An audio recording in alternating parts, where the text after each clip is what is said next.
गीता के पहले अध्याय का नाम अर्जुन विषाद योग है। इस अध्याय में कुरुक्षेत्र के मैदान में उपस्थित बंधुओं और संबंधियों को सामने देखकर अर्जुन के मन में उठे विषाद और मन स्थिति का वर्णन किया गया है, जिसे संजय धृतराष्ट्र को बताते हैं। धृतराष्ट्र ने कहा, हे संजय, पवित्र भूमि कुरुक्षेत्र में इकट्ठा मेरे और पांडु के पुत्रों ने युद्ध के लिए क्या क्या किया। उस समय राजा दुर्योधन ने व्यूहरचना युक्त पांडवों की सेना को देखा और द्रोणाचार्य के पास जाकर यह वचन कहा, हे आचार्य, आपके मेधावी शिष्य द्रुपद पुत्र धृष्टद्युम्न के द्वारा व्यूहाकार खड़ी टेढ़ी की गई सेना को देखिए। इस सेना में बड़े बड़े धनुष वाले तथा युद्ध में भीम और अर्जुन के समान शूरवीर सात्यकी और विराट तथा महारथी राजा द्रुपद, धृष्टकेतु और चेकितान तथा बलवान काशीराज, पुरुजित, कुंती भोज और मनुष्यों में श्रेष्ठ शैभ्य, पराक्रमी युद्धामन्यु तथा बलवान उत्तमौजा, सुभद्रा पुत्र अभिमन्यु एवं द्रौपदी के पांचों पुत्र, ये सभी महारथी हैं। हे ब्राह्मण श्रेष्ठ, अपने पक्ष में भी जो प्रधान हैं उनको आप समझ लीजिए। आपकी जानकारी के लिए मेरी सेना के जो सेनापति हैं उनको बतलाता हूं। आप द्रोणाचार्य और पितामह भीष्म तथा कर्ण और संग्राम विजयी कृपाचार्य तथा वैसे ही अश्वत्थामा, विकर्ण और सोमदत्त का पुत्र भूरिश्रवा और भी मेरे लिए जीवन की आशा त्याग देने वाले बहुत से शूरवीर, अनेक प्रकार के शस्त्रास्त्रों से सुसज्जित और सबके सब युद्ध में चतुर हैं। भीष्म पितामह द्वारा रक्षित हमारी वह सेना सब प्रकार से अजेय है और भीम द्वारा रक्षित इन लोगों की यह सेना जीतने में सुगम है। गीता के पहले अध्याय का नाम अर्जुन विषाद योग है। इस अध्याय में कुरुक्षेत्र के मैदान में उपस्थित बंधुओं और संबंधियों को सामने देखकर अर्जुन के मन में उठे विषाद और मन स्थिति का वर्णन किया गया है, जिसे संजय धृतराष्ट्र को बताते हैं। धृतराष्ट्र ने कहा, हे संजय, पवित्र भूमि कुरुक्षेत्र में इकट्ठा मेरे और पांडु के पुत्रों ने युद्ध के लिए क्या क्या किया।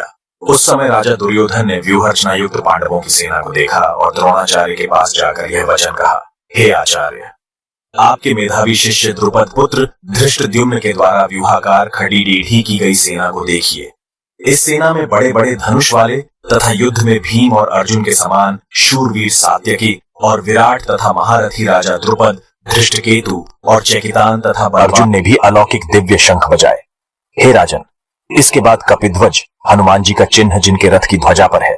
अर्जुन ने मोर्चा बांधकर डटे हुए धृतराष्ट्र संबंधियों को देखकर उस शस्त्र चलने की तैयारी के समय धनुष उठाकर श्री कृष्ण से कहा, हे प्रभु, मेरे रथ को दोनों सेनाओं के बीच में खड़ा कीजिए, जब तक कि मैं युद्ध क्षेत्र में खड़ी ढीढ़े हुए युद्ध के इच्छा वालों को भली प्रकार देख न लूं कि इस युद्ध रूप उद्योग में मुझे किन किन के साथ युद्ध करना योग्य है। दुष्ट बुद्धि दुर्योधन का युद्ध में हित करने की इच्छा वाले जो ये राजा लोग इस सेना में आए हैं, इन युद्ध करने वालों को मैं देख लूं। अर्जुन द्वारा कहे अनुसार श्री कृष्ण ने दोनों सेनाओं के बीच में भीष्म और द्रोणाचार्य के सामने तथा संपूर्ण राजाओं के सामने उस श्रेष्ठ रथ को खड़ा कर दिया। इसके बाद प्रथापुत्र अर्जुन ने उन दोनों ही सेनाओं में स्थित पिताओं को, पितामहों को, आचार्यों को, मामाओं को, भाइयों को, पुत्रों को, पौत्रों को तथा मित्रों को, ससुरों को भी देखा। अपने अपने स्थान पर उपस्थित संपूर्ण बंधुओं को देखकर वे कुंती पुत्र अर्जुन अत्यंत करुणा से युक्त होकर विषाद करते हुए बोले, हे कृष्ण, युद्ध क्षेत्र में इकट्ठे हुए युद्ध की इच्छा वाले इस स्वजन कुटुंब समुदाय को सामने देखकर मेरे अंग शिथिल हुए जा रहे हैं और मुख सूखा जा रहा है तथा मेरे शरीर में कंपन हो रहा है एवं मेरे रोंगटे खड़े डधे हो रहे हैं। हाथ से गांडीव धनुष गिर रहा है और त्वचा भी बहुत जल रही है तथा मेरा मन भ्रमित सा हो रहा है, इसलिए मैं खड़ा रहने को भी समर्थ नहीं हूं। हे केशव, मैं लक्षणों को भी विपरीत ही देख रहा हूं तथा युद्ध में स्वजन समुदाय को मारकर श्रेय भी नहीं देख रहा हूं। हे कृष्ण, मैं न तो विजय चाहता हूं और न राज्य और न ही सुखों को चाहता हूं। हे गोविंद, हमें ऐसे राज्य से क्या लाभ है अथवा ऐसे भोगों से और जीवन से भी क्या लाभ हो सकता है। हमें जिनके लिए हमारी राज्य, भोग और सुखादि इच्छा है, वे लोग ही यह सब धन और जीवन की आशा का त्याग कर युद्ध में खड़े हैं। आचार्य, पिता, पुत्र और उसी प्रकार पितामह, मामा, श्वशुर, पौत्र, साले तथा अन्य भी संबंधी लोग हैं, जिनके प्रहार करने पर भी मैं इनको नहीं मारना चाहता। हे मधुसूदन, तीनों लोगों के राज्य के लिए भी मैं इन सबको मारना नहीं चाहता, फिर पृथ्वी के लिए तो कहना ही क्या है। हे जनार्दन, धृतराष्ट्र संबंधियों को मारने से हमें क्या प्रसन्नता होगी। इन आतताइयों को मारने से तो हमें पाप ही लगेगा। इसलिए हे माधव, अपने ही बांधव इन धृतराष्ट्र संबंधियों को मारने के लिए हम योग्य नहीं हैं, क्योंकि अपने ही कुटुंबियों को मारकर हम कैसे सुखी होंगे। कुल के नाश से सदा से चलते आए कुल धर्म नष्ट हो जाते हैं और धर्म के नष्ट हो जाने पर संपूर्ण कुल को अधर्म दबा लेता है। हे कृष्ण, पाप के अधिक बढ़ जाने से कुल की स्त्रियां अत्यंत दूषित हो जाती हैं और स्त्रियों के दूषित अधर्मी हो जाने पर वर्ण संकर उत्पन्न होते हैं। वर्ण संकर कुलघातियों को और कुल को नरक में ले जाने वाला ही होता है। लुप्त हुई पिंड और जल की क्रिया वाले अर्थात श्राद्ध और तर्पण ना मिलने से इन कुलघातियों के पितृलोक भी अधोगति को प्राप्त होते हैं।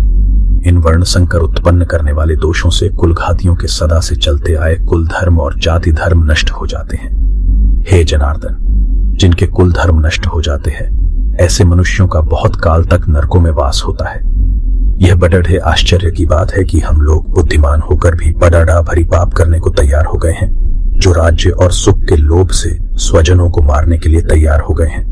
अगर मुझे शस्त्र रहित एवं सामना न करने पाने वाले शस्त्र को हाथ में लिए हुए धृतराष्ट्र के संबंधी युद्ध में मार भी डालें तो वह मरना भी मेरे लिए अधिक कल्याणकारक होगा।